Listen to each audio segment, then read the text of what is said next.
Buenos días a todas y todos. Sean bienvenidos y bienvenidas al webinar del día de hoy, en el que abordaremos un tema que desafortunadamente se visibilizó aún más al traspolar el aula presencial a los ambientes virtuales de aprendizaje, y el cual requiere de contextualizar, pero sobre todo de reflexionar. Y para ello, agradecemos la participación de la licenciada Danae Soriano Valtierra, quien es licenciada en Psicología, egresada de la FES Iztacala UNAM, y quien actualmente estudia la maestría en Psicopatología Forense y Ciencias Jurídicas en el Instituto Nacional de Ciencias Penales. Ha cursado diplomados en Psicología Forense, pruebas psicológicas, prevención y atención del abuso sexual infantil, filosofía para niños y niñas. Actualmente es profesora de asignatura de la licenciatura en Psicología por la Facultad de Estudios Superiores Iztacala, de la Universidad Nacional Autónoma de México. En la misma institución es ponente de diplomado de Psicología Forense en ámbito penal y del curso de prevención y atención a la violencia escolar adscritas a esta división. Es integrante de la Red de Estudios de la Violencia de la Facultad de Estudios Superiores Iztacala UNAM. Sean todos ustedes bienvenidos. Dana, muchísimas gracias y dejo en tus manos este webinar. Muchas gracias, Ana. Buenos días a todas, todos y todes. Voy a compartir con ustedes las siguientes diapositivas para poder ir trabajando. Me da mucho gusto compartir este tema el día de hoy con ustedes. Y bueno, pues vamos a iniciar, ya que tenemos un corto tiempo y mucha información que ayer pensaba en cómo tratar de hacerla lo más digerible posible para que pudiéramos en un pequeño tiempo abordar la mayor cantidad de información. Bueno, pues primero que nada, para hablar de violencia escolar y diversidad sexual, es importante que iniciemos hablando acerca de la diversidad sexual. Y en ese sentido, a mí me gustaría que iniciáramos esta charla desde un análisis de reflexión y de tratar de hacer a través de lo que vamos charlando durante este tiempo un cambio y una resignificación entre nuestros conceptos. Y me gustaría preguntarles si hay cuerpos que valen más que otros cuerpos. Y esta pregunta la voy a dejar aquí porque me gustaría que a lo largo de toda esta intervención vayamos nosotros reflexionando acerca de justo si hay cuerpos que valen más que otros.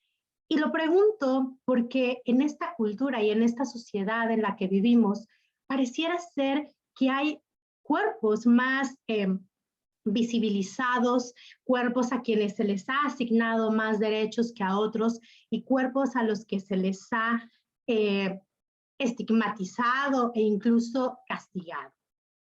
Y en ese sentido, para empezar a hablar de ellos, vamos a hacer una diferencia entre ciertas categorías conceptuales que nosotros necesitamos conocer para poder, en ese sentido, entender qué es la diversidad sexual y cómo funciona. Y el primer concepto que tenemos que tener nosotros muy claro es el concepto de sexo. Cuando nosotros hablamos de sexo, estamos hablando de una serie de características relacionadas a la condición cromosomática, a la condición hormonal, pero también a los genitales. En general, podemos decir que estamos hablando de rasgos anatómicos o con los que nos designan cuando nacemos a esto, bien, a este nombramiento de decir los machos o hembras en el momento de nacer, pues se le llama sexo de asignación. El sexo no es lo mismo que el género. Y quiero hacer esta diferencia porque es una confusión que podemos escuchar con mucha frecuencia. Anteriormente, utilizábamos la palabra sexo y género como algo biológico y algo tradicional. Sin embargo, en este momento podemos decir que el género se va a referir a las atribuciones, a las creencias y a las prescripciones que han establecido socialmente con lo que es propio de las mujeres o lo que es propio de los hombres. Es decir, estas ideas o estos conceptos culturales en los que nosotros vamos pensando, vamos significando y vamos representando en lo que debemos ser como hombres y lo que debemos de ser como mujeres. A esto se le llama acción colectiva simbólica. Pero el género no es un género polarizado, no está vinculado en esta dicotomía de lo femenino y lo masculino. Existe una amplia gama justo en esa línea que está entre lo que es femenino y lo que es masculino. Y existe también el género no binario. El género no binario es aquella persona que no se autopercibe como hombre o no se autopercibe como mujer, pero se puede identificar como ambos al mismo tiempo o como en algunos momentos uno o como en algunos momentos otro. Es decir, que también existe este género fluido donde podemos encontrarnos justo moviéndonos en esta categoría de un polo a otro. Esto significa entonces que el género por razón, no es un género cuadrado, vinculado a las polaridades únicas y exclusivas, algo que durante muchísimos años habíamos pensado que era así. Y la realidad es que no siempre es así. El género fluido justo significa esto. Hay veces o habrá días en los que puedo visualizarme como una mujer y me puedo representar como ella y me puedo comportar como ella. Y habrá días en los que me puedo visualizar como un hombre y me puedo comportar como él. Y habrá días en los que me puedo comportar como ambos. Y habrá días en los que no me quiero comportar como ninguno. Y justo esto hace que el género sea fluido y no sea estático. A partir de esto surge la necesidad entonces de encontrar pronombres neutros con los cuales las personas puedan identificarse de una manera cómoda y no caigamos en esta repetición del género binario entre masculino y femenino. Por eso surge el pronombre ellas. Actualmente ustedes han escuchado en muchos webinars, en muchas conferencias, que nosotros nos referimos a ellos, ellas y ellas, justo porque es importante visibilizar y nombrar a cada una de las personas que conforman a esta categoría de género y que además, pues como yo les decía, es muy amplia, es muy fluida y que no está, no debería de estar estigmatizada solamente a las polaridades. Es entonces que vamos a retomar otros conceptos que van a ser muy importantes, como por ejemplo la identidad de género. Para poder nosotros hacer referencia a la percepción que tenemos sobre nosotros mismos en cuanto a cómo nos identificamos con nuestro género, es decir, los roles que representamos como hombres o como mujeres, y en este andar entre uno y otro, en este fluir, estas son las categorías que, lejos de ser dos polos, se van enmarcando dentro de un abanico muy amplio porque no solo hay una única forma de ser un hombre o una única forma de ser una mujer. Y yo les invito a que hagamos una reflexión y pensemos, ¿cómo eres tú? ¿Cómo te representas tú frente a los otros? ¿Cómo te defines como mujer, como hombre?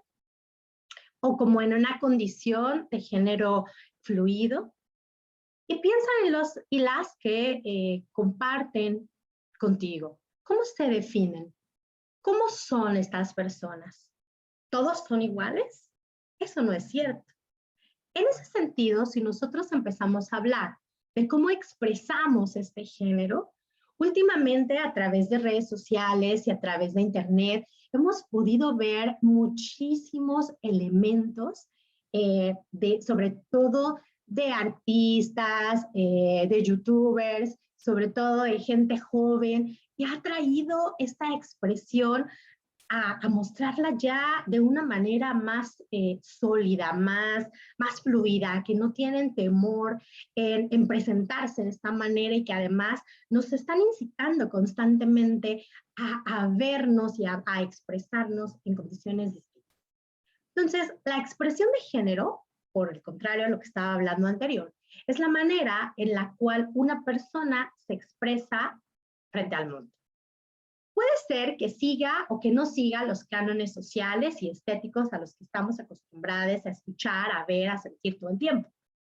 Y de repente me puedo encontrar con la entrega de los Óscares, con algo como esta fotografía que yo les muestro y que me parece increíblemente hermosa. Y creo que cuando yo la vi, suspiré y dije, wow, qué hermosa se ve esta fotografía. En ese sentido, esta categoría de expresión incluye la apariencia física, la manera de vestirnos e incluso la forma en la que nos comportamos o nos perciben según lo que entendemos nosotros y los demás sobre masculino, femenino o andrógino. Y que son características ambas o que además también pueden ser neutrales y que además podemos estar jugando todo el tiempo con esta expresión. Desde ahí entonces voy a llegar a pensar en el término de la diversidad sexual, porque a partir de esto y de todo lo que hemos visto este último año en las redes sociales, en los videos, en TikTok, en Facebook, en Instagram, en Twitter, pues podemos pensar, bueno, ¿y qué es esto de la diversidad sexual? ¿Es la gente diversa? Sí. ¿Son los grupos de la diversidad? Sí, también. ¿Son las personas de la diversidad? Sí, también. ¿Son las sexualidades diversas? ¿Es el sexo diverso? Todas estas ideas, todos estos conceptos están ahí y son ciertos, solamente que no están aterrizados y que no están fundados en una condición ya categorizada. Si bien la diversidad sexual es muy amplia y que no podemos definirla y categorizarla en una definición exclusiva e inamovible, es importante la categorización para poder visibilizar las diferencias. Y es necesario visibilizar estas diferencias para poder ir obteniendo una mayor aceptación, una mayor cantidad de derechos, una mayor visibilidad. Y entonces podemos empezar a entender a la diversidad sexual desde otra mirada, y no desde una mirada tradicional, heterosexual y androcéntrica. En ese sentido, ustedes probablemente han visto mucho esta galletita del género jengibre. Esta galletita nos puede ayudar mucho para poder entender un poquito más acerca de la diversidad sexual. Y en ese sentido, la galletita nos puede hacer entender que no solamente se encuentra la diversidad, sino también la heterosexualidad aquí. Fíjense, por un lado, me encuentro con las categorías sexuales, que ya les mencionaba, que es toda la condición hormonal y anatómica, gonadal y cromosómica. Después, arriba, me encuentro con la expresión de género, lo que ya les mencionaba hace ratito, que son estas formas de hablar, el manerismo, la forma de vestir, el comportamiento, entre muchas otras cosas. Después me encuentro con la identidad de género y que también podemos encontrar la identidad cultural, como por ejemplo con los mushes, que nosotros aquí en México tenemos la fortuna de contar con esta condición. Pero bueno, la identidad de género tendrá que ver con esta condición de ser un hombre o una mujer cisgénero o un hombre o una mujer transgénero. O bien una identidad completamente queer. Pero, ¿qué es eso de cisgénero y transgénero? La categoría cisgénero es, por ejemplo, una mujer que ha nacido biológicamente mujer, es decir, nació con una vulva, con ovarios, con un útero, y que se identifica con los roles que socialmente se le han asignado a las mujeres. Le gusta usar vestidos, le gusta el color rosa, sueña con este ideal de casarse con un varón, de tener y formar una familia, y entonces podemos considerarla una mujer cisgénero, es decir, está satisfecha, está a gusto con esta condición de ser mujer. Pero también nos podemos encontrar con una mujer trans. Una mujer trans puede ser una mujer que tenga un pene, pero que su identidad es completamente femenina. Puede que utilice vestidos, puede que no utilice vestidos, puede que tenga el cabello largo, puede que no tenga el cabello largo, puede que le guste el maquillaje, pero puede ser que no le guste el maquillaje. Sin embargo, le gusta esta identidad el sentirse, el verse y el expresarse como una mujer. Lo mismo pasaría con los hombres. Entonces, la categoría cis es justo esta condición donde me encuentro satisfecho con la categoría sexual y con la identidad que se me ha asignado socioculturalmente. ¿De acuerdo? Entonces, es importante ir haciendo las diferencias categóricas para poder entender. Y después viene este último concepto, que es la orientación sexual. Muchos y muchas podemos decir o escuchamos con mucha frecuencia la preferencia sexual. No utilizamos la palabra preferencia porque no estamos eligiendo entre refresco, Coca-Cola y Pepsi. Estamos en una orientación, en una categoría de querer involucrarnos con una persona. Y la orientación sexual puede ser en tres diferentes formas. Puede ser romántica, puede ser afectiva o puede ser erótica. Y entonces, actualmente podemos encontrar personas que se pueden involucrar con otras personas solamente sexualmente o solamente románticamente o solamente afectivamente.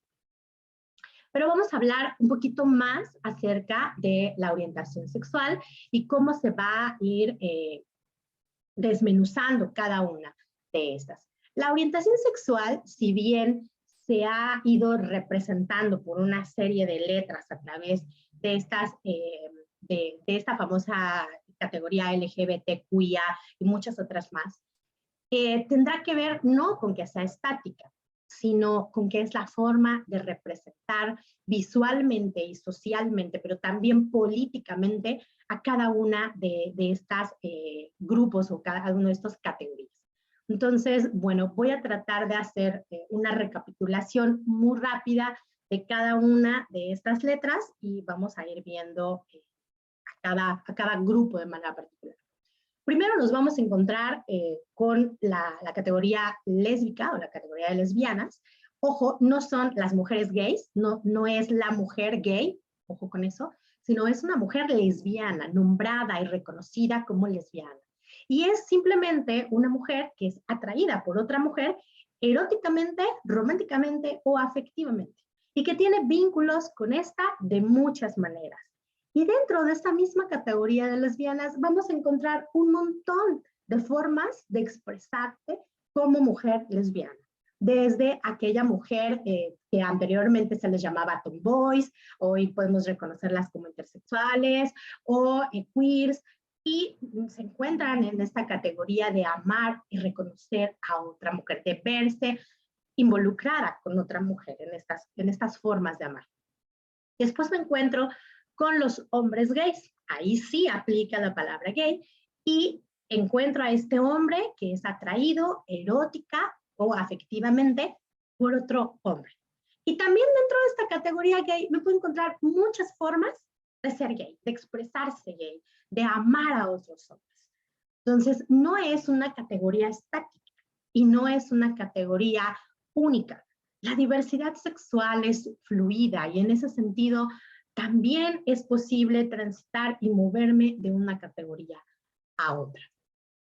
Y ahí encontramos, por ejemplo, una famosa B muy controversial y un poco violentada a veces, que es la categoría bisexual.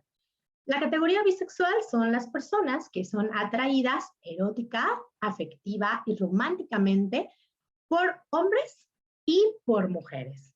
Y muchas veces dentro de la diversidad sexual y dentro de otras categorías se ha estigmatizado mucho a la bisexualidad por pensar que es una etapa de transición, que es una etapa de definición. Estás probando a ver si te gustaría ser lesbiana o no, y estás probando a ver si te quedas como heterosexual y entonces nada más estás teniendo un juego erótico, etcétera. Bueno, no, el bisexual no es nada de eso. La persona bisexual es una persona que simple y sencillamente va a mantener relaciones amorosas, eróticas, románticas con hombres y con mujeres. Pero ojo, no es lo mismo que el poliamor, porque la persona poliamorosa mantiene relaciones con hombres y con mujeres al mismo tiempo. Es decir, están entrelazados, están vinculados en una misma relación en un mismo momento.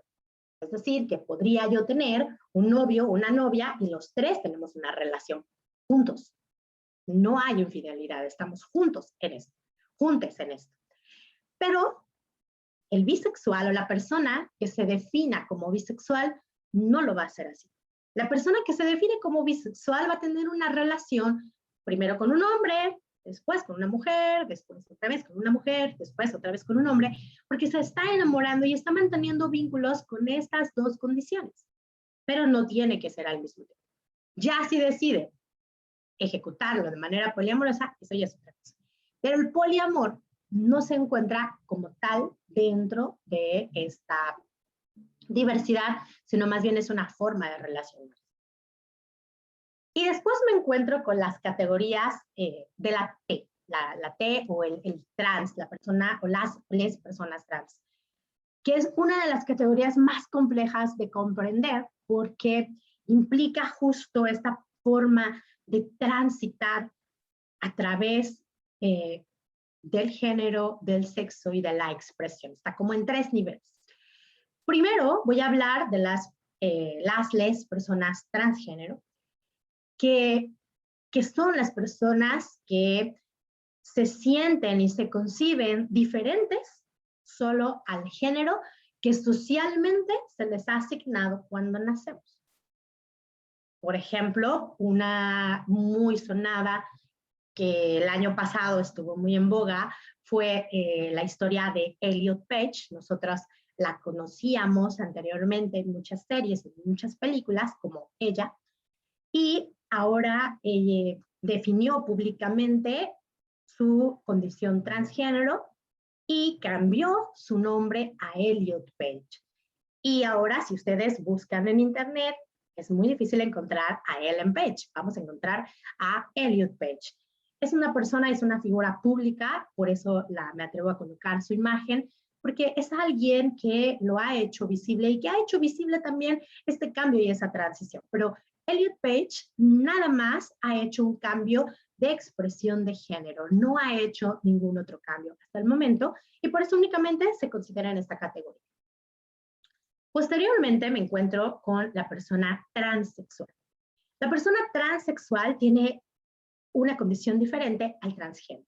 La persona transexual es la persona que va a hacer un cambio intencional mediante una intervención ya médica, es decir, la persona transexual no solamente cambia la expresión de género, sino va también a cambiar o va a intentar modificar la condición biológica de su cuerpo a través de hormonas, cirugía o ambas. Nosotros pudimos ver un ejemplo en esta serie de Netflix que se llamó La Casa de las Flores, con este personaje, que ahorita no me acuerdo su nombre, lo tenía presente, lo olvidé, pero justo ella hace toda una transición y se considera o se visualiza y se manifiesta, se expresa como una mujer y hace un cambio hormonal, pero también hace un cambio quirúrgico y es definida y reconocida como una mujer. Y por último, me encuentro con la última categoría, que es la categoría travesti, que es una de las categorías más complejas de entender, porque las dos anteriores han sido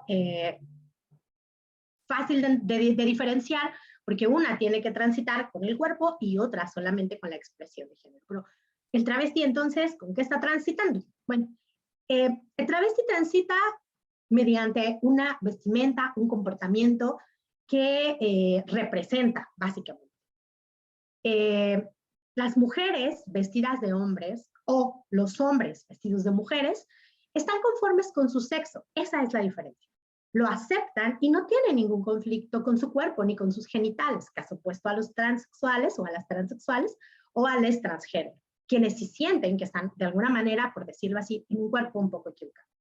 La palabra travesti proviene de una modificación hispana del vocablo travestir. Esta palabra tiene su origen en el latín, que tiene que decir trans, y que significa cruzar, sobrepasar, vestirte o vestir al otro.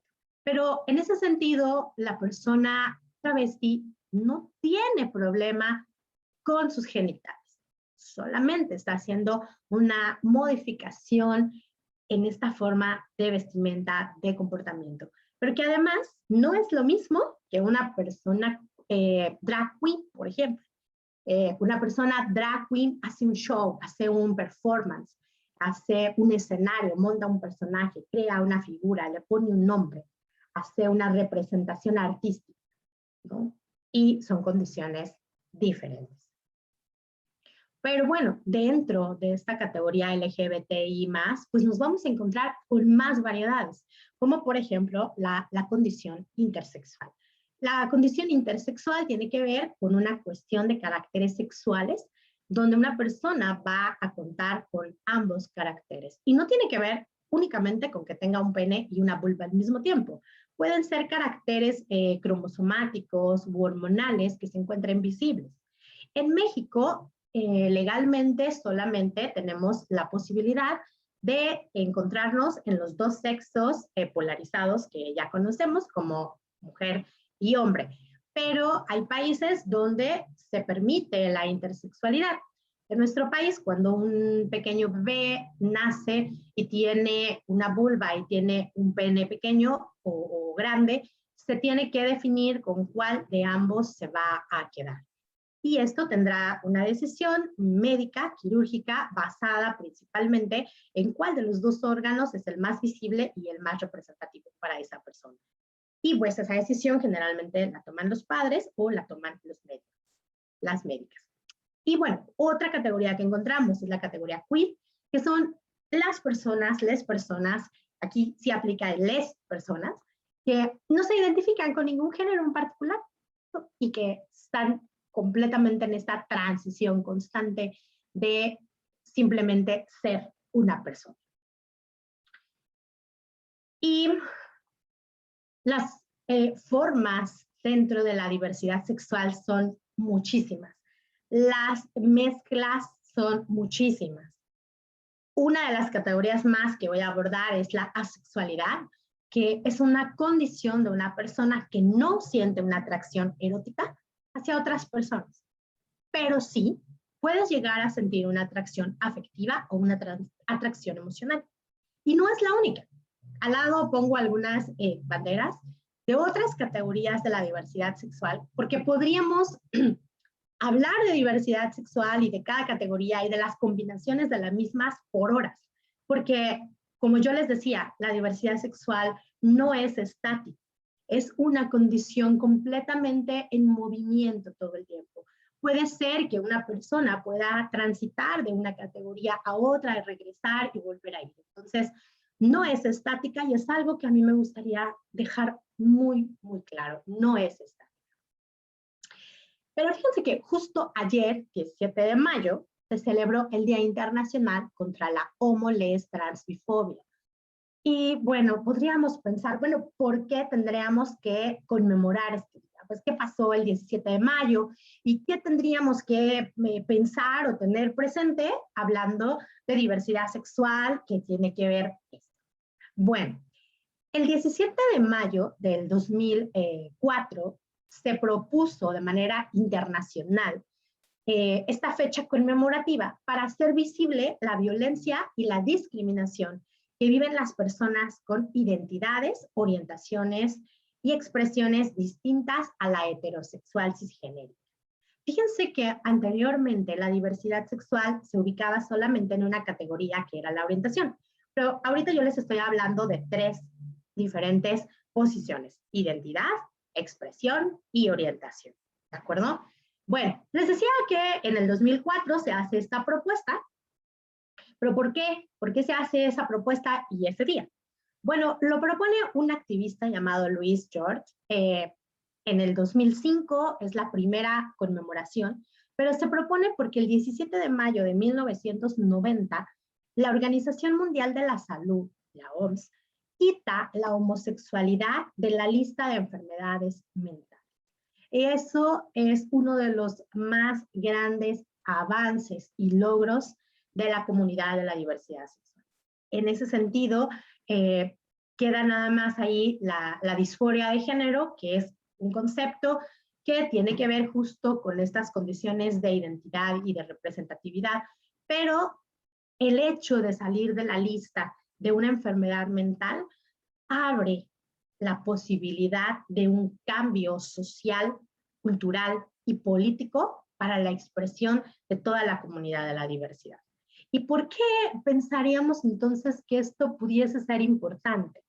Porque la comunidad de la diversidad sexual ha sido violentada durante mucho tiempo y de muchas formas diferentes. La OMS define a la violencia como el uso intencional de la fuerza física con amenazas contra uno mismo, contra otra persona, contra un grupo o una comunidad que tiene como consecuencia o que es muy probable que tenga como consecuencia un traumatismo, daños psicológicos, problemas de desarrollo o la muerte. Entonces, fíjense cómo conscientemente podríamos hablar de esta forma de violentar a la comunidad de la diversidad sexual, pero además pensando que estábamos en lo correcto, pensando que una terapia de conversión era una condición correcta porque era una enfermedad. Al retirarla de esta categoría, tendremos que dejar de verla como. Tengo algunos datos que quiero compartir con ustedes. Estos datos son del año pasado, de una encuesta que se realizó sobre discriminación en América Latina para la comunidad de la diversidad sexual. Y es interesante pensar o ver que 73% de los países donde se mantienen relaciones con personas del mismo sexo no están criminalizadas. No están criminalizadas, pero una cosa es que no se encuentren y otra cosa es lo que se hace en los hechos. Sin embargo, hay 9 países todavía en América Latina donde es ilegal tener relaciones con una persona del mismo sexo. En ese sentido, encontramos a países como Antigua y Barbuda, Barbados, Dominica, Guyana, Granada, Jamaica, San Vicente y las Granadinas, Santa Lucía, San Kitts Nevis, y que son países que tienen una historia cultural y política de herencia muy tradicional, donde no visualizan a la condición de la diversidad como una condición visible y una condición válida, única, sino están centrados en esta forma dicotómica de relacionarse hombres y mujeres a través de la condición heterosexual. Y es interesante darnos cuenta que si bien todos los demás países de Latinoamérica no tienen una criminalización, es decir, no es un castigo, un delito, tener relaciones con otras personas de su mismo sexo, sí hay sanciones sociales, sí hay represiones sociales, sí hay estigmatizaciones sociales. Y a veces me parece que esto puede ser de igual manera violento para las personas que lo viven. Existen solo 4 países latinoamericanos donde la protección contra la discriminación basada en la orientación sexual está garantizada en la Constitución, o por lo menos en la interpretación de la misma. Estos son Bolivia, Cuba, Ecuador y México, de lo cual podemos sentirnos muy orgullosos de encontrarnos en esta lista. Y tengo unos mapitas aquí.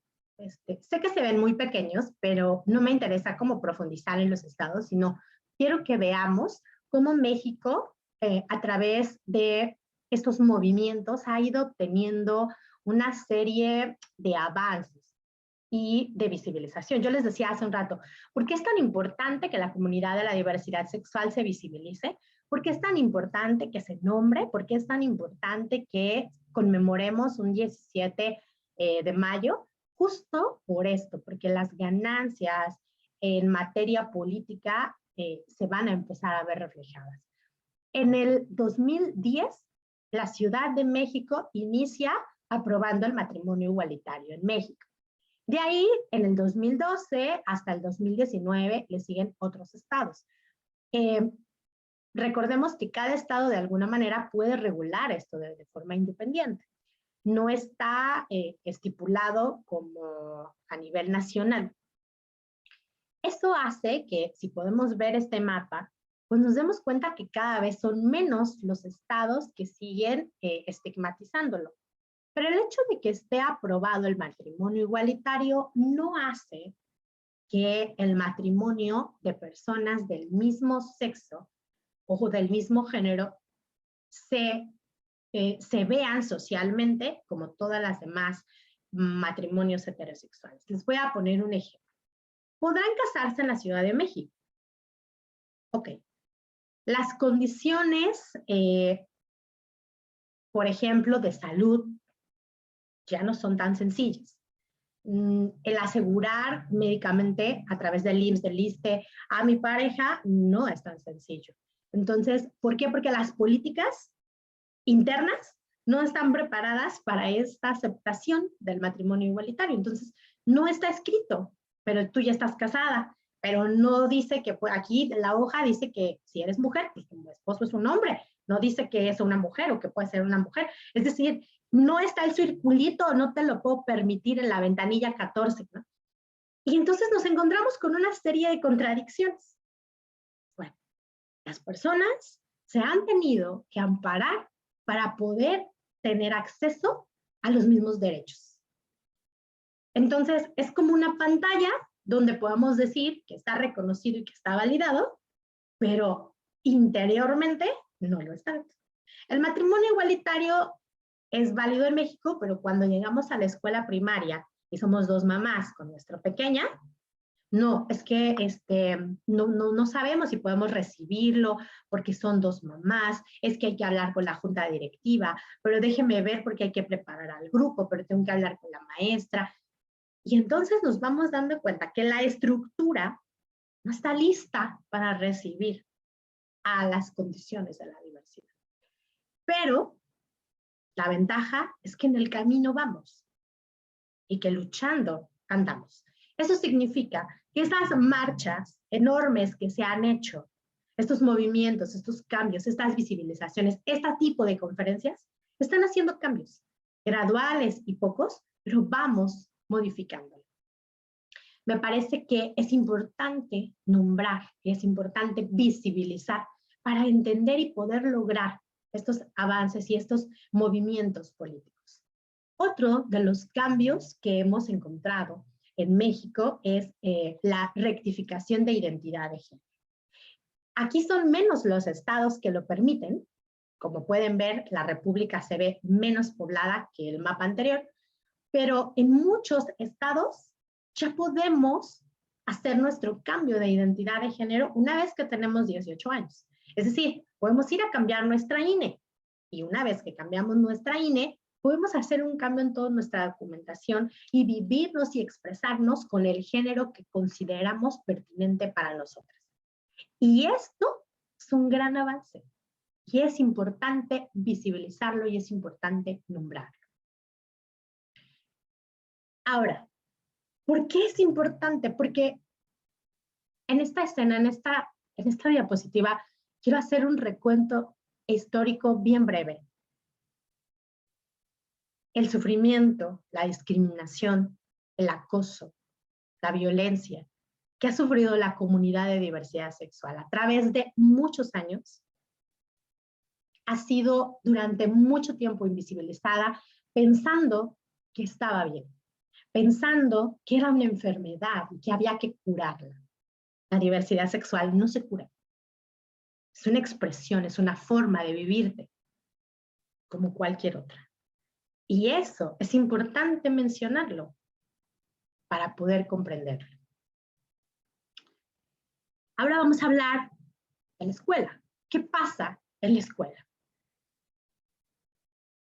En la adolescencia y en la juventud, sobre todo, son los momentos donde podemos encontrar e identificar quiénes somos, qué queremos ser y cómo queremos vernos, cómo queremos representarnos.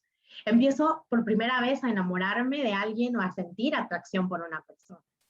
Pero ¿qué pasa si todo mi alrededor y mi medio está construido desde esta ideal de pensar que es una enfermedad? Desde este ideal que los únicos géneros y sexos que deben de existir es el femenino y el masculino.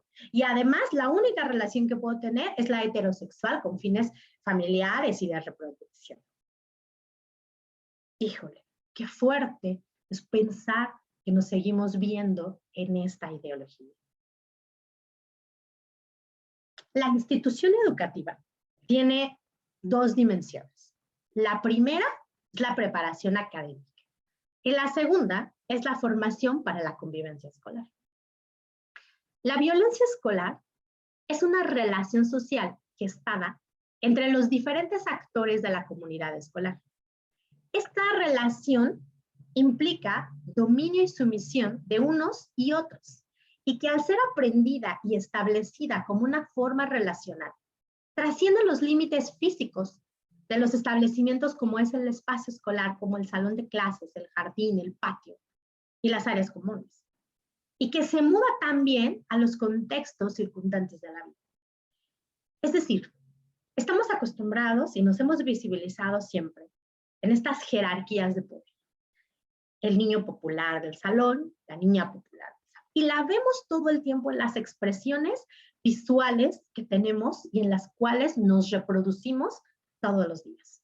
La televisión, el cine, la música. Escuchemos, pongamos atención en lo que nuestros niños, niñas, niñas ven, escuchan, lo que nuestras adolescentes están viviendo ahora. ¿Quiénes son sus imágenes hoy? ¿Quiénes son esos TikToks famosos? ¿Quiénes son esos YouTubers? ¿Con quiénes están jugando videojuegos? ¿Y qué es lo que están reproduciendo? El cine, simple y sencillamente. Pensar en esta idea, por ejemplo, de será salvada la princesa por el príncipe azul y después te vas a casar con él, aunque lo hayas conocido un minuto mientras te bajó del árbol, y entonces te vas a casar con él y vas a ser feliz para siempre. Y es lo único que hace. ¿Y qué pasa si la princesa se enamora del príncipe? ¿Y qué pasa si la princesa no quiere al príncipe? ¿Y qué pasa si la princesa no se quiere casar? ¿Y qué pasa si la princesa no quiere tener hijos o hijas? ¿Y qué pasa si el príncipe no quiere rescatar a la princesa? Porque además también eso es una condición bastante compleja. Es decir, todo lo que vemos todo el tiempo, lo que estamos reproduciendo se ve implícito. Y eso hace que entonces se replique en el contexto escolar. Y de alguna manera, cuando yo veo a alguien diferente, alguien que se sale dentro de este cuadro heteronormativo, cisgenérico, esa persona es la rara, esa persona es la diferente, esa persona es disidente, esa persona hay que meterla al redil, y para meterla hay que violentarla. Y entonces asumo que está bien. Y me encuentro con la maestra o el maestro que no sabe qué hacer, y entonces hay de dos. O me quedo estático, o sanciono la agresión, pero no analizo, no profundizo, porque además no lo conozco, porque además siento que estaba bien, porque además es que sí es rarito, es que sí es rarita, es que ¿por qué te comportas así? Es que no andes como marimacha con los niños, es que date a respetar. Y fíjense cómo nuestro discurso está violentando otra vez las condiciones y está replicando estos roles. ¿Y qué pasa cuando me entero? Justo que en la escuela se enteraron que yo era gay. Y entonces viene esta etapa del miedo, viene esta etapa del dolor, viene esta etapa del acoso. También la escuela ha servido para otras condiciones y es las redes de apoyo. En la escuela encuentro amigues, amigas, amigos que están conmigo y que me están apoyando en este proceso, porque además salir del closet no es una condición sencilla. Y toma tiempo salir del closet, toma tiempo entenderme y reconocerme y vivirme y tener la fuerza emocional, psíquica, de poder decir al otro que soy gay, que soy lesbiana, que soy bisexual, que soy pansexual. Porque además a mí me costó mucho entenderlo, me costó muchos años. ¿Cómo se lo voy a decir a los demás? Y si me dejan de querer, y si me dejan de ver como soy. Porque además la sociedad está pensando en esta condición genitalizada de pensar que el gay, que la lesbiana, es el sucio, es el perverso, está haciendo actos sexuales terribles, cuando en realidad no solo es un acto sexual. Como le decía hace un ratito atrás, las relaciones pueden ser eróticas, pero también pueden ser románticas, pero también pueden ser solo afectivas. Y entonces la red de apoyo también se encuentra en la escuela. Las primeras personas con quienes se sale del closet casi siempre es el mejor amigo, la mejor amiga. La maestra de español con quien tienes mucha confianza y que te permite acercarte. La orientadora de la secundaria. La maestra de primer semestre de la carrera. Y entonces también es una red de apoyo. Pero ¿qué pasó cuando migramos el año pasado a ya no estar en la escuela? Si bien también la escuela nos daba esta sensación de violencia, también era el espacio seguro donde estaban mis amigas que me podían proteger y que me podían ayudar. Pero una vez que nos vamos a casa, después de esta pandemia, muchas personas tuvieron que regresar al closet, porque el miedo al rechazo en casa era grande. Porque mi red de apoyo, que eran mis amigues, no estaban en casa, no me iban a ayudar, porque yo ya no podía salir a la escuela y poder ser quien yo quería ser en ese espacio. Ya no tenía esta red de apoyo. Y entonces estaba y me veía solo. Y a veces era más fácil regresar al closet, continuar esa representación. También hubo personas que decidieron enfrentarlo, a pesar y con todas las consecuencias que esto implicaba. Y nos encontramos entonces con los padres y madres, hermanos, hermanas, que no sabían qué hacer. ¿Cómo le apoyo? ¿Cómo le ayudo? ¿Cómo yo le entiendo? Bueno, ahora en un momento vamos a hablar de cómo podemos hacer todo eso. Pero fíjense que también a través de esta virtualidad ocurrió otro elemento que fue la violencia virtual. Y de esta quiero hablar con más profundidad, porque la violencia virtual, pese a que yo estaba en casa, estaba sola, estaba encerrada en casa, encerrada, no podía salir corriendo, porque, o pandemia, entonces tenía que estar en mi casa, pero a lo mejor solo hay una computadora, pero tenía que compartirla, no podía tener tantas conversaciones con mis amigas, no podía decir quién soy, cómo soy, pero además, esta virtualidad permitió a los otros, a las otras, esconderse tras una pantalla y poder hacer o ejecutar una violencia virtual a través de mensajes de texto, acosos, muchos acosos a través de WhatsApp, a través de redes sociales, a través de videos de TikTok, a través de acoso, seguimiento por Instagram, violencia por Facebook, desvirtualización de mi imagen pública, o bien hacer pública mi condición de diversidad en mi familia a través de Facebook, de Twitter, de Instagram. Y entonces sacarme del closet, aunque yo no quería salir todavía del closet porque tenía miedo, porque pandemia, porque quién me iba a ayudar, porque a dónde iba a ir. Y este acoso se empezó a ver cada vez más fuerte. Fíjense cómo estas ideas patriarcales, socioculturales, empiezan a formar nuevas formas de violencia y que generan una sociedad regulada nuevamente en este pensamiento heterosexual contra las mujeres y hombres o minorías sexuales o simplemente contra las personas que escapan del género normativo y que de alguna manera buscan salir desde esta polaridad de género, sexo, deseo único que nos han formado durante mucho tiempo. La violencia virtual no es tan visible, pero es muy impactante.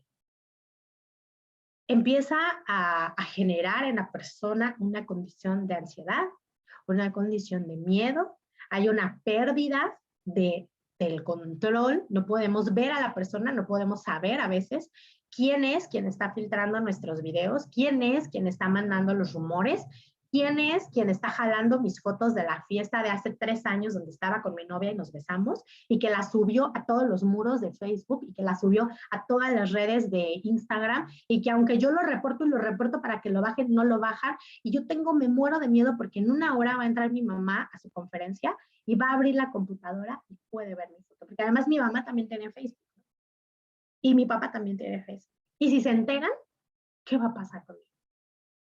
Fíjense cómo la violencia virtual nos permite o le permite al agresor esconderse tras una pantalla. ¿Y cómo controlamos eso? ¿Cómo controlamos a la persona que está escondida tras esa imagen? O que a veces no tiene la necesidad de esconderse, lo hace directamente, porque además tiene ahí algunos amigos, amigas, que refuerzan esta idea, porque no lo hace solo, porque no necesita hacerlo solo, porque además necesita este reforzamiento social de la otredad. Y que además, fíjate cómo tú eres el raro, fíjate cómo nosotras somos los que estamos bien. Y entonces atacamos. Pero bueno, aquí lo importante es no movernos dentro de esta matriz de poder. Significa que no necesariamente estamos obligados a reproducir esas relaciones de dominación sin cuestionarlas. Y aquí es lo importante de permitirles a nuestras infancias y a nuestros jóvenes cuestionar las condiciones en las que viven. Si somos conscientes de los discursos que regulan la sexualidad y somos capaces de cuestionarnos nuestras propias prácticas, podemos llegar a transformar estos moldes de géneros violentos. Porque no se trata de buscar que todos tengamos derecho a ser iguales, sino que todos tengamos igual derecho a ser diferentes. Y bueno, ¿qué hacemos? ¿Cómo vamos a cambiar? ¿Cómo vamos a hacer cambios estructurales en este sentido? ¿Qué elementos o qué podemos nosotros hacer para hacer cambios? En FES Iztacala, a través de CAOPE, que es el Centro de Apoyo y Orientación para Estudiantes, tenemos un programa que se llama Orientación en la Diversidad Sexual, en el cual nosotros recibimos estudiantes de FES Iztacala que tienen problemas o conflictos con su identidad sexual, su identidad de género o su diversidad sexual. Y les acompañamos en una orientación psicológica a través de una serie de sesiones, lo cual se ha estructurado, con estudiantes de 8º semestre, y que además este grupo de estudiantes se ha formado desde la psicología social con un enfoque cognitivo-conductual y que además también ha trabajado durante un fuerte proceso el análisis con una perspectiva de género para poder dar un acompañamiento en un espacio seguro. Es decir, las acciones implican buscar y crear espacios seguros para acompañar y para escuchar a las y las personas que lo necesitan. Otra cosa que estamos haciendo es, aquí en la DEU tenemos 2 cursos. Uno de ellos es el curso de género, diversidad sexual y convivencia escolar, que ya se abre pronto, me parece que ya el próximo mes lo tenemos en apertura y que va a ser virtual, entonces ya nos van a tener opción de decir que no pueden venir, que no pueden asistir porque está muy lejos, sino que bueno, ya encontramos un curso específico que nos va a ayudar a entender, porque esta conferencia fue chiquitita, pero podemos hablar y profundizar y poder entender a la diversidad sexual en todo su esplendor, porque además me parece que es maravillosa.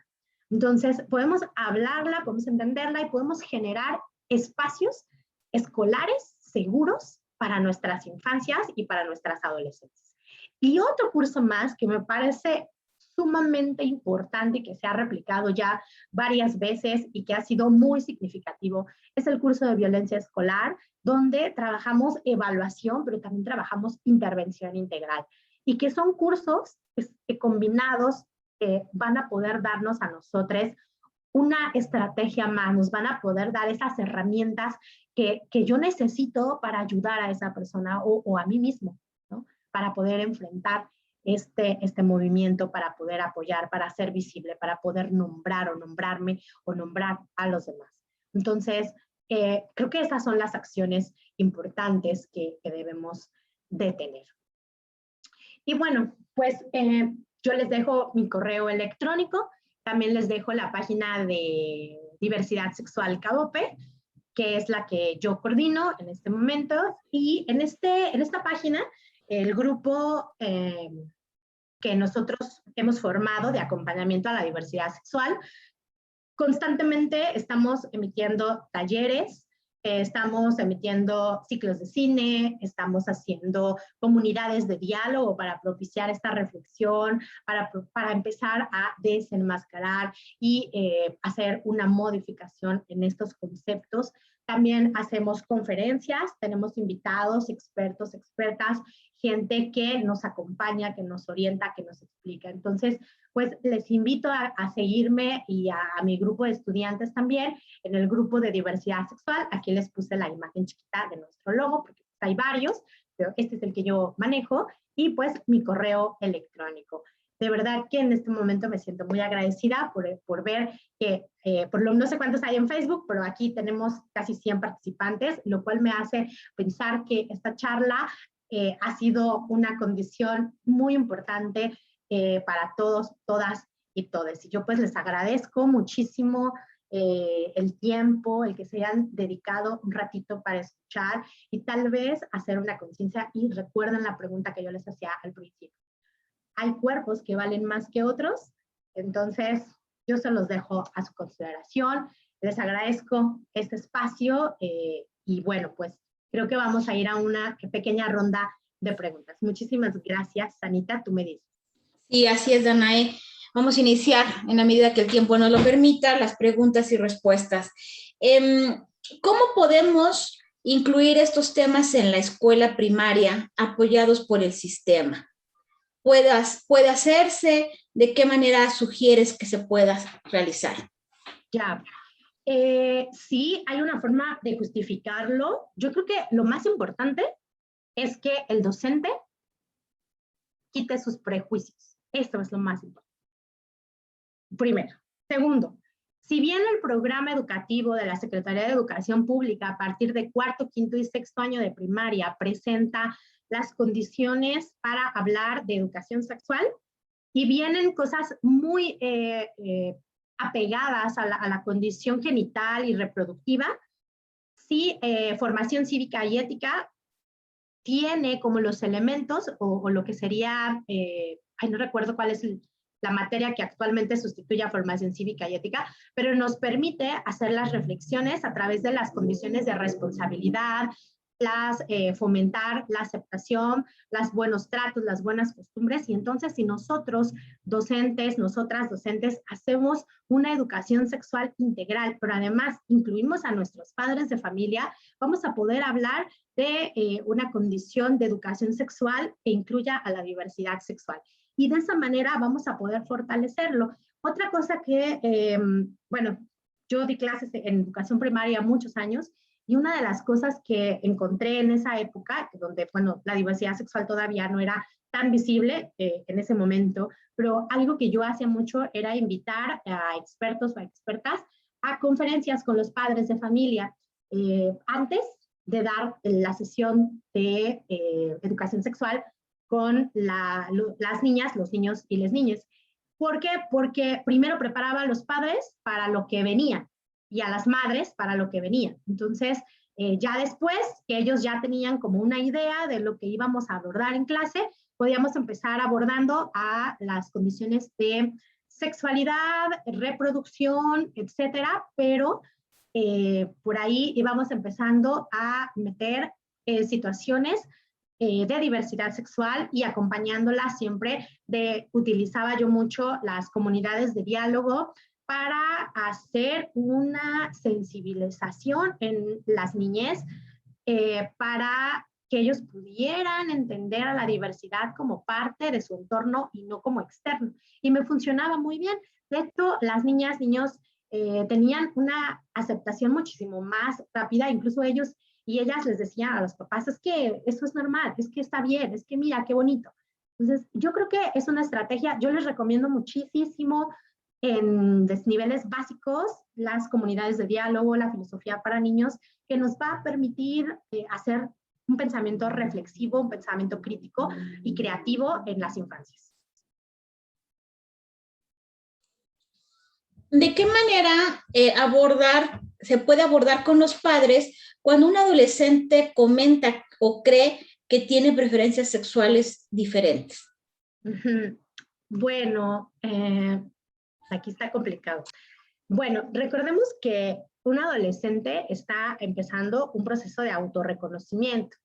Está empezando a sentir, está empezando a ver qué le gusta y qué no le gusta. Entonces, es importante que los padres, pues, si no tienen un conocimiento, busquen ayuda y empezar a trabajar con ellos, con ellas, en ese sentido. Hablar de este derecho que tiene primero la persona en expresar la relación romántica con la persona que él o ella quiera. Entonces, es importante ayudar al papá y acompañar a la mamá a justo ir ayudando o ir entendiendo qué es lo que está pasando con su hija.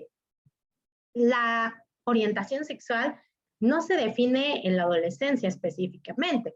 Puede ser más adelante o puede ser en ese momento. Entonces, es ir acompañándolo, pero además de una manera asertiva, de una manera amorosa, creando un espacio seguro.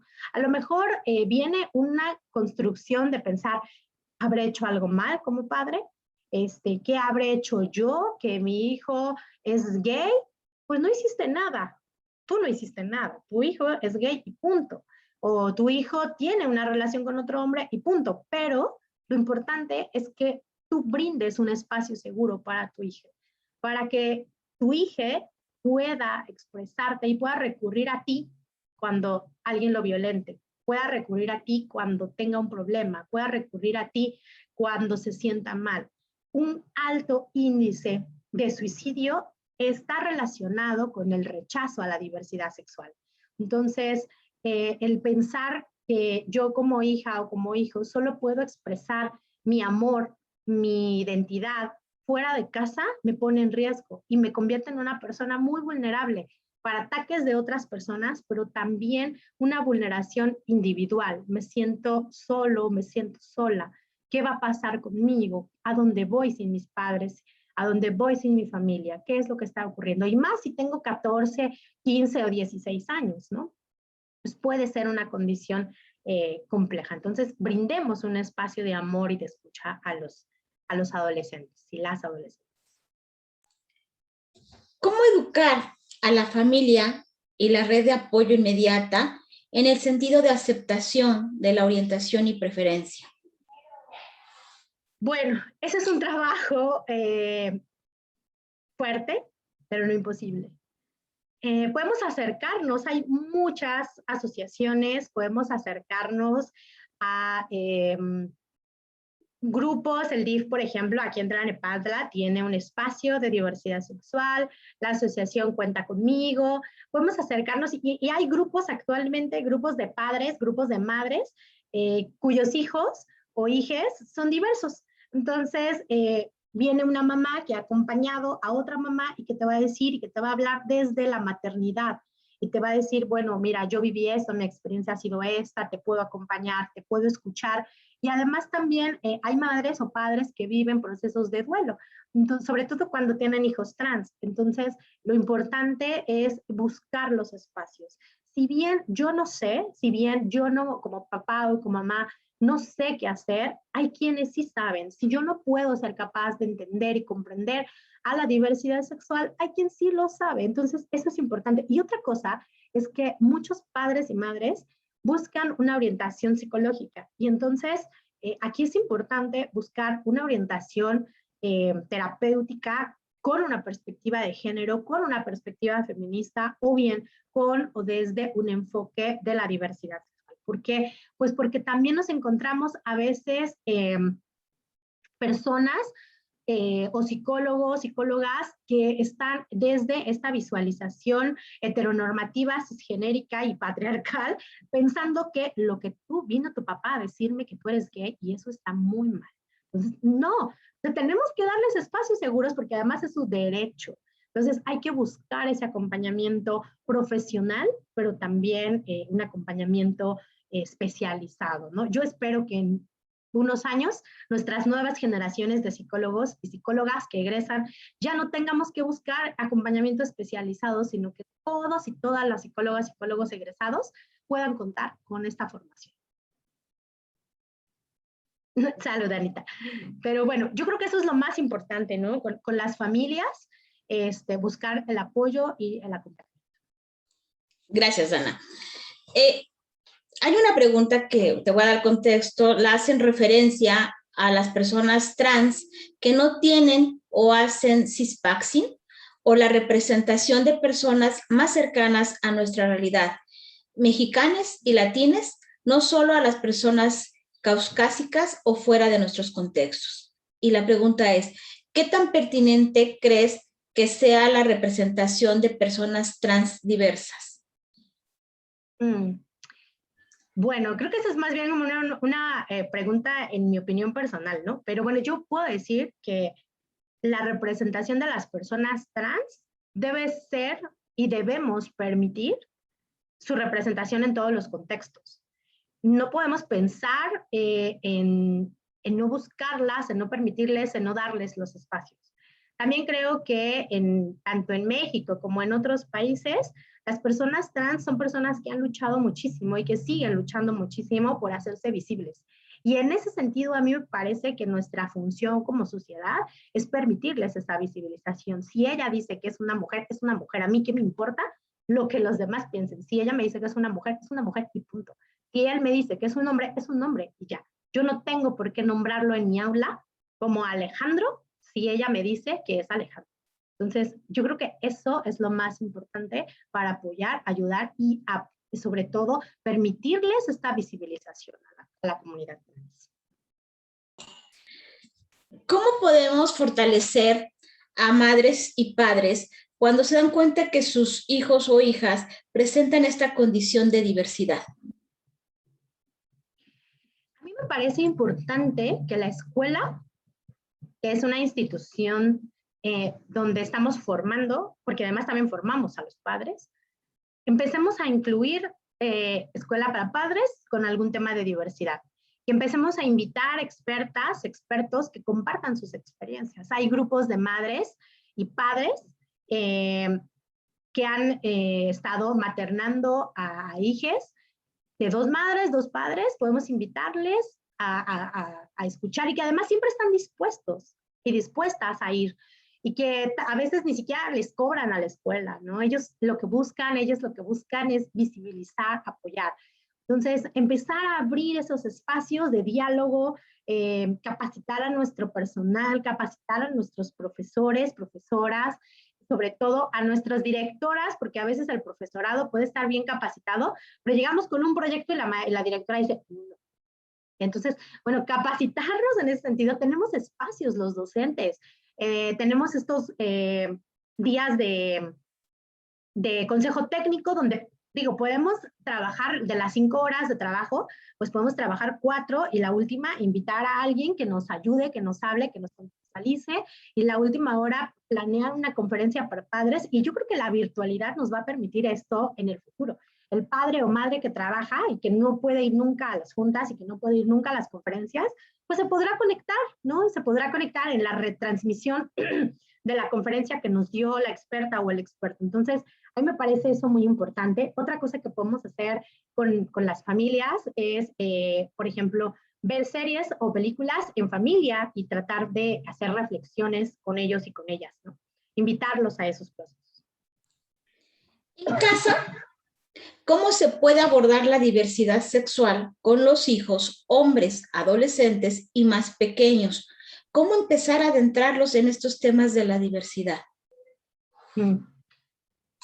Bueno, fíjense que hay una caricaturita por ahí, bueno, es un meme, me gusta mucho, y va una señora caminando en el parque con su hijito, y hay una pareja de hombres besándose. Y entonces la mamá pasa al lado y les grita, cochinos, ¿no? ¿Qué hacen aquí? Sucios, y le tapa sus ojos a su hijo y se ve el globito de pensamiento y el niño viene pensando, mira, dos príncipes que se quieren y muchos globitos de amor.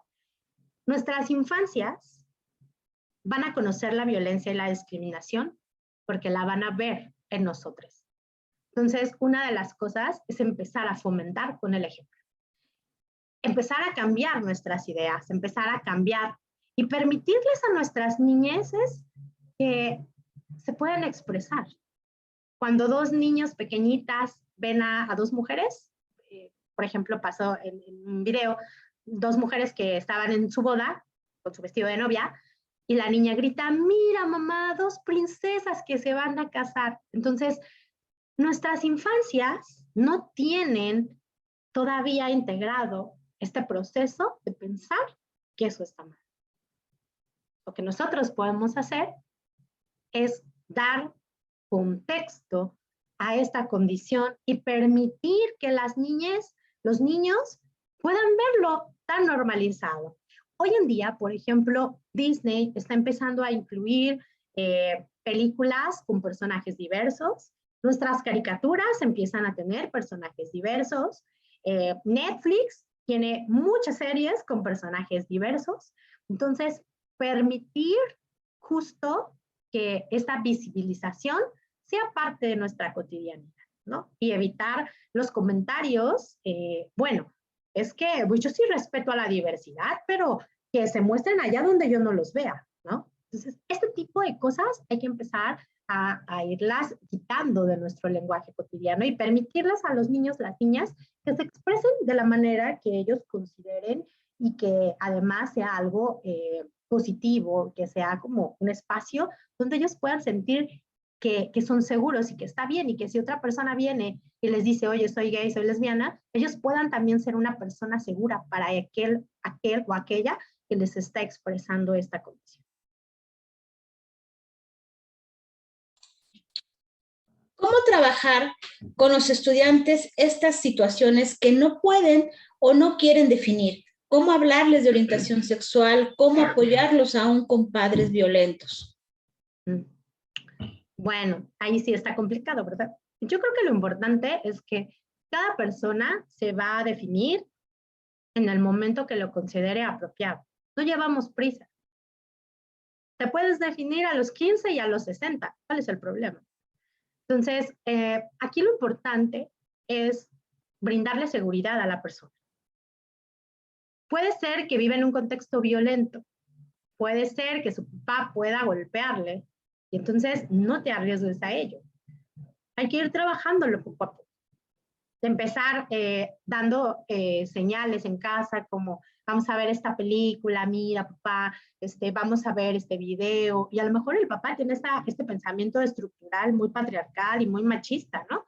Y entonces ir empezando como a enviar pequeñas señales, a ir integrando la diversidad poquito a poquito, ver que además también lo representa la escuela, pero ver que además también lo veo en la tele, pero ver que además el sobrino del amigo también está aquí, y así, o sea, es ir poco a poco. Terriblemente querer acompañar a alguien, porque nos acaba de decir hoy que es gay o que es lesbiana, y que querer que mañana o en una semana se lo diga a los padres y todo sea perfecto.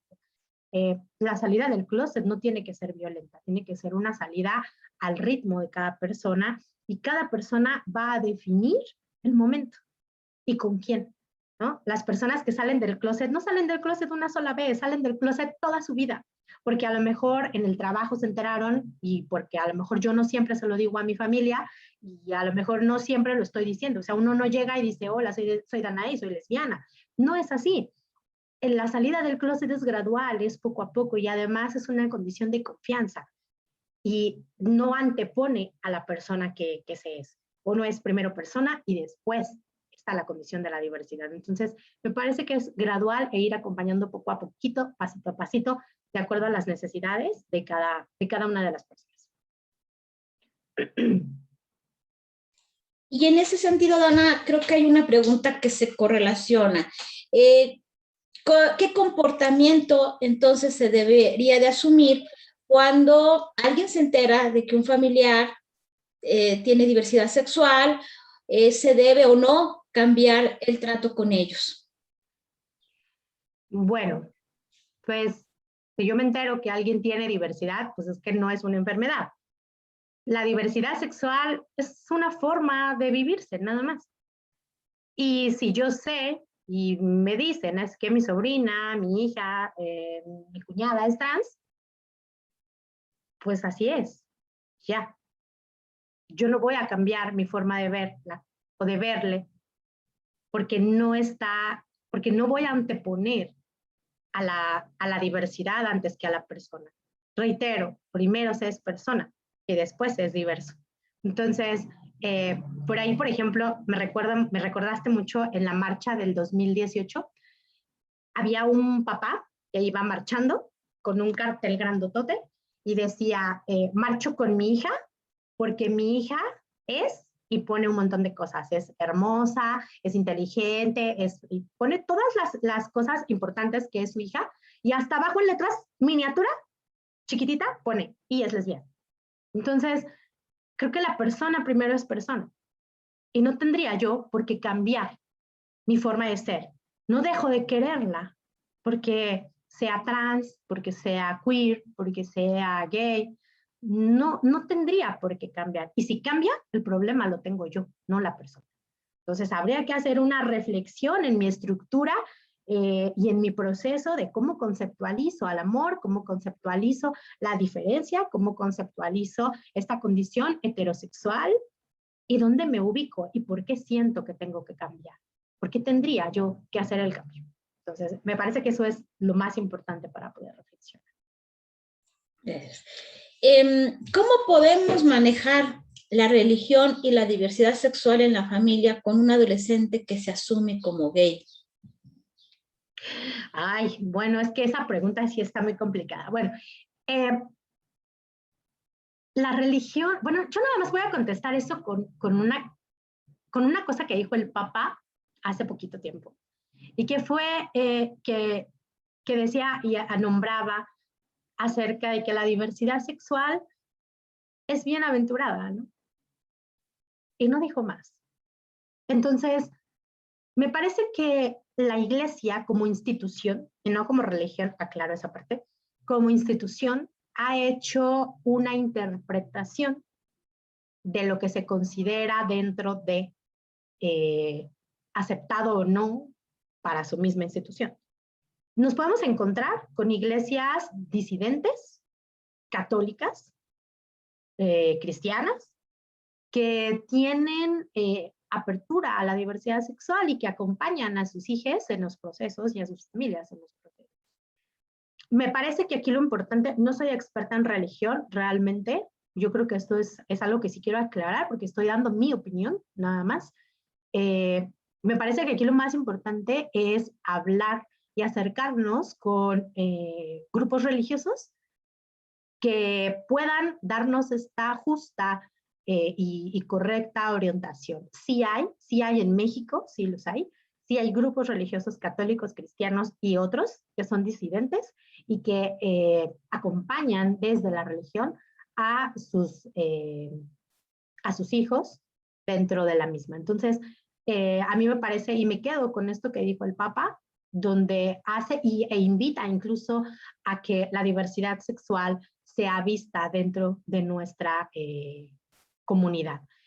Y me parece muy importante mencionarlo, ¿no? Porque si las personas que son católicas, si su líder católico lo plantea de esa manera, yo creo que hay que hacer una reflexión, ¿no? Una reflexión, por favor. Pero bueno, me parece que eso es importante. Gracias, Ana. Como docente, ¿cómo abordar estos temas de acoso en las escuelas y no solo sancionar? Claro. Fíjate que esa pregunta es bien importante y ya me la estaba esperando. A mí me parece el acoso está involucrado con muchas cosas. No es un hecho por la violencia escolar y el acoso o hostigamiento entre pares, no es un hecho aislado, siempre está acompañado de otras condiciones. Entonces, una de las cosas que les enseñamos en los cursos que estábamos ofertando aquí en la DEU es el uso o la estrategia de estas comunidades de diálogo como procesos reflexivos, sin sancionar al otro, sino llevarle y acompañarle tanto al que es agredido como al agresor a un proceso de reflexión de qué está pasando contigo, cómo te ves, qué necesitas, por qué te estás expresando de esta manera y cómo te ven los otros. Me parece que eso es muy importante, ¿no? Más allá de sancionar al agresor, es importante escucharle, no solamente al que es victimizado, hay que escuchar a ambos, qué está pasando. Las sanciones pueden ser muchísimas, ¿no? Pero a mí me parece, y siempre apuesto más por el diálogo, y que las comunidades de diálogo a mí me parecen la mejor estrategia para solucionar estos conflictos, y además lo vi, o sea, no les estoy hablando de algo que solamente está en una propuesta, sino que lo pude ver y pude ver casos de niños, niñas, que tenían conductas y venían arrastrando conductas de primero, segundo, tercero, cuarto, y ya era el niño estigmatizado o la niña estigmatizada de la escuela, y justo después de, y claro, el niño o la niña no va a cambiar después de la primera comunidad de diálogo, pero después de un tiempo, después de ser constantes, sí vi los cambios. Y los padres vieron los cambios. Y hoy, estos niños con los que yo trabajé en ese tiempo, hoy son jóvenes universitarios con una visión y una forma de ver la vida de una manera muchísimo más crítica.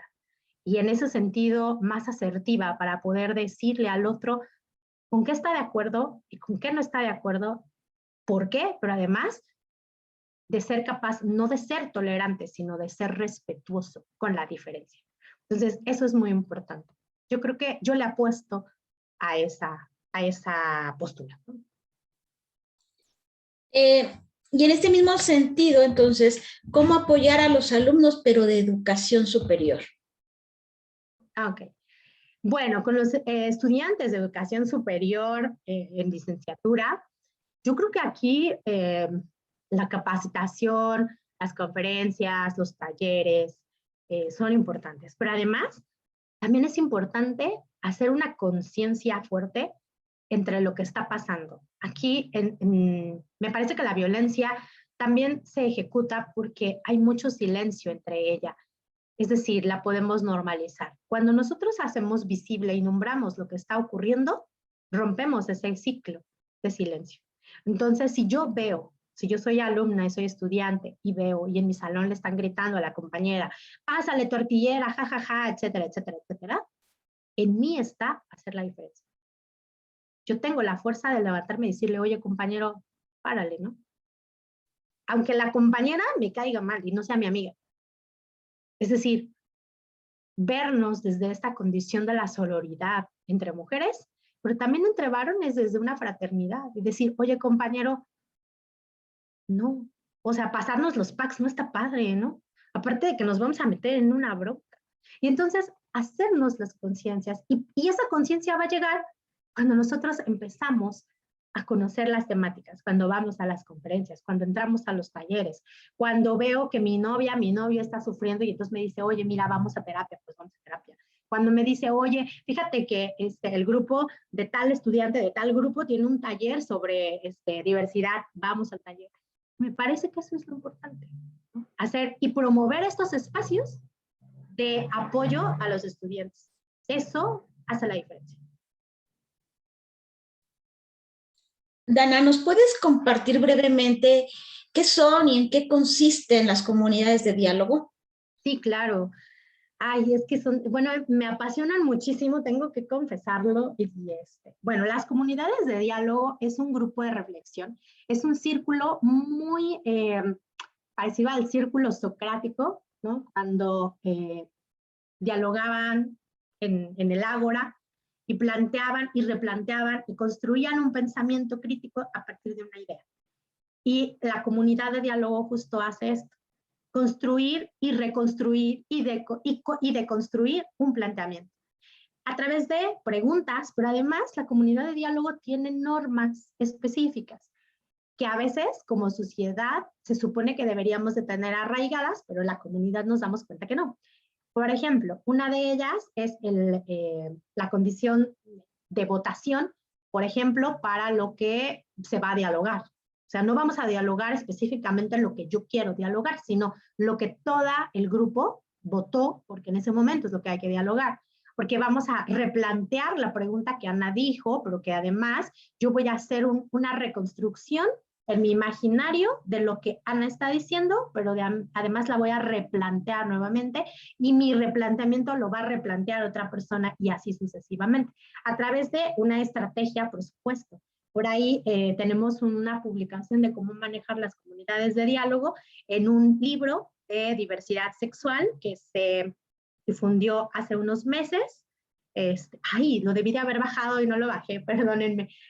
Pero por ahí tenemos alguna información de cómo se estructuran las comunidades de diálogo. Hay capacitación para ella, hay diplomados, pero además lo más importante es justo llevar a la persona a reflexionar en grupo con otros y con otras y verme en el otro, verme reflejado en el otro.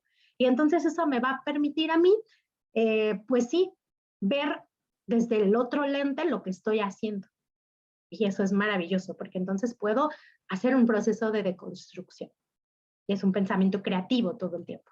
Y no solamente funciona en las infancias. Las comunidades de diálogo con adultos son increíblemente maravillosas. Aunque los adultos peleamos más y somos más resistentes a aceptar, por ejemplo, las reglas, ¿no? Queremos imponer más. Los niños y las niñas son más flexibles para ello. Entonces, bueno, las comunidades de diálogo yo creo que es una gran estrategia. Y finalmente, Dana, ¿cómo podemos hacer para integrar a los adultos mayores en este tema? Ay, y fíjense que los adultos mayores son hermosos. Fue en el 2019 en la última marcha de diversidad sexual. Recuerdo muchísimo que estaba parada con una amiga y había una señora muy viejita con su bastón acompañando a su nieta. Y tenía su pancarta, venían sosteniéndola juntas, y la pancarta decía: yo lucho por lo que yo no tuve y tú sí puedes tener. Justo las personas mayores creo que son menos resistentes que los adultos que hoy tenemos. Las personas mayores han vivido tanto y tienen una experiencia donde son más empáticos y pueden permitirse verse en su nieto, en su nieta, en su hijo, en su hija, de una manera distinta. Entonces, a mí me parece que su forma de ver la vida es increíblemente maravillosa y nos va a permitir, incluso ellos pueden entender cosas, a lo mejor ellos no van a decirte el concepto, el término específico que hoy ya nosotros podemos plantear, pero su experiencia nos va a llevar a entenderlo y lo entienden de muchas maneras, ¿no? Entonces, a mí me parece importante y sería bien, nunca lo he intentado, pero ahorita me hiciste pensar en hacer una comunidad de personas adultas mayores. Creo que sería algo increíble. No lo había pensado, pero me acaban de abrir el parámetro ahora, pero me parece que sería interesantísimo, ¿no? ¿Qué pasaría si en las escuelas invitáramos al niño y a su abuelito o a su abuelita a una comunidad juntos, ¿no? Una comunidad de diálogo juntos, juntes? Yo creo que sería algo increíble y algo único. Entonces, bueno, por ahí va, Anita. Muchas gracias, Danae. Finalmente, nada más que si nos compartes si en CAOPE trabajas esta comunidad de diálogo. Bueno, en CAOPE como tal, sí, no. Bueno, hemos hecho varias con temas específicos. Las están coordinando los estudiantes. Por ahí he estado haciendo algunas capacitaciones con ellos para que puedan empezar a entrenarlas. No he hecho algunas así como muy formal, pero hace algunos años hicimos algunas en FES Iztacala, donde teníamos unos diálogos bien interesantes con niños estudiantes de quinto año de primaria y universitarias de octavo semestre. Están en YouTube, pueden buscarlas. Ahí están, si están larguitas, duran como unos 40 minutos, pero se van a dar cuenta de la facilidad del diálogo de los niños. Incluso pueden ver la técnica en los videos. Entonces, búsquenlas ahí. CAOPE ahorita no tiene planeada ninguna pronto, pero yo creo que espero que podamos hacer la planeación de alguna y hacerla pues pública. El acompañamiento a la diversidad de CAOPE que manejo en este momento se especializa más en el acompañamiento terapéutico para el grupo estudiantil de la FES Iztacala. Lamentablemente no está abierta al público en general. Ojalá y que pues en algún otro momento podamos abrir el espacio para grupo en general, pero en este momento sí únicamente es para estudiantes de la revista. Dana, pues bueno, se nos terminó el tiempo. Agradecemos este espacio que has compartido con nosotros y con nosotras el día de hoy. Agradecemos al auditorio su participación tan activa y pues nos veremos la próxima webinar, que será el próximo martes, pero a las 5 de la tarde. Muchísimas gracias. Tengan todos y todas una excelente tarde. Muchísimas gracias a todas, todos y todes. Los veo en los cursos. Muchas gracias a todos y todas por acompañarnos. Los invitamos a nuestros siguientes webinars. Los días 21 de mayo, Atrévete a Emprender. El día 26 de mayo, con el taller de emprendimiento. Y el día jueves 27 de mayo, estabilización en ortodoncia en pacientes con disfunción de la articulación temporomandibular